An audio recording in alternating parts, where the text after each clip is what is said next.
What's up, guys? Luke in the car here, dressed up. Big day today. I look like I sell day trade, whatever.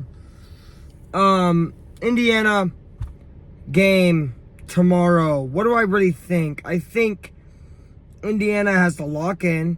They have to play the same way they played game 3, game 4. They played game 3, game 4 brilliantly. They played 2 better games straight than OKC. OKC splits 1-1. Game 1 and game 2, they played 2 worse games and they split 1-1. So who in the next 2 games, right? No matter what, if in the next 2 games, one team can play consistent for 2 games in a row, I think that's who can win the series. OKC wins game 5, super duper uphill battle. Indiana wins game 5, and obviously it's a good path for them. I think OKC is going to be a little bit airheaded, inflated. Egos are going to be up and high. They're going to feel great. They're going to be thinking, we got this. We're better. We've been better.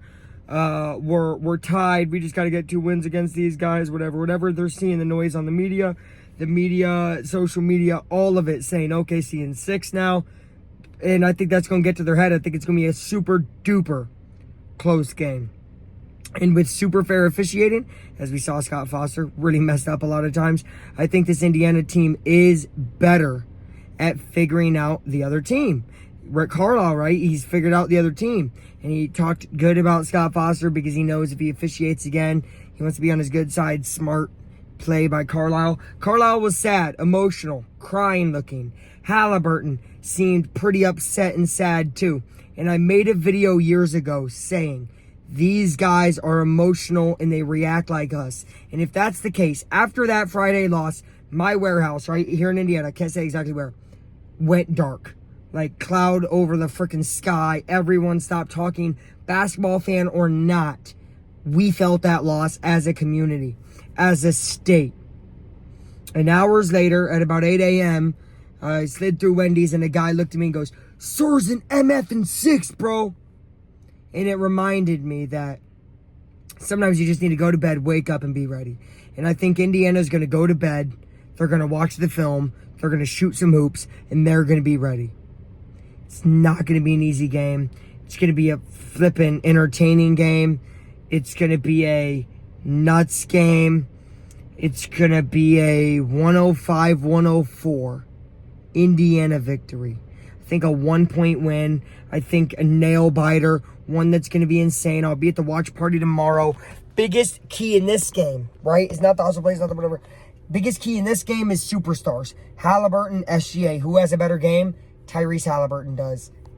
I think he gets over 10 points. I think he gets over 15 points, 10 assists in the first half. And I think he ends up with about 25 points, 15 assists. 0 turnovers in a finals game. I think that leads them there. I said Hattie would have a good game last time. He did not. That's a big deal. He's going to have to bounce back. If him, Siakam, Mathurin, Turner have good games, they'll win. I think their stars play better than the stars of OKC. This is about the starters. If the starters of Pacers play good, they win the game. It's a road game. So bench ain't going to be a huge effect. And if Indiana does win, like I'm saying, Game 6 is locked in to be one for the record books. Either way it goes. Thank you for watching, Chloe. Anything you think about Pacers tomorrow? W, we winning, bitches. What score? You got a score prediction? No. Just give a prediction. 120 to 116. Us? Yeah, 120. Okay, us. 120, 116 is Chloe's prediction. Mine is 105, 104 us. There you go from your Naptown Pacer natives. All right, love you guys. Bye.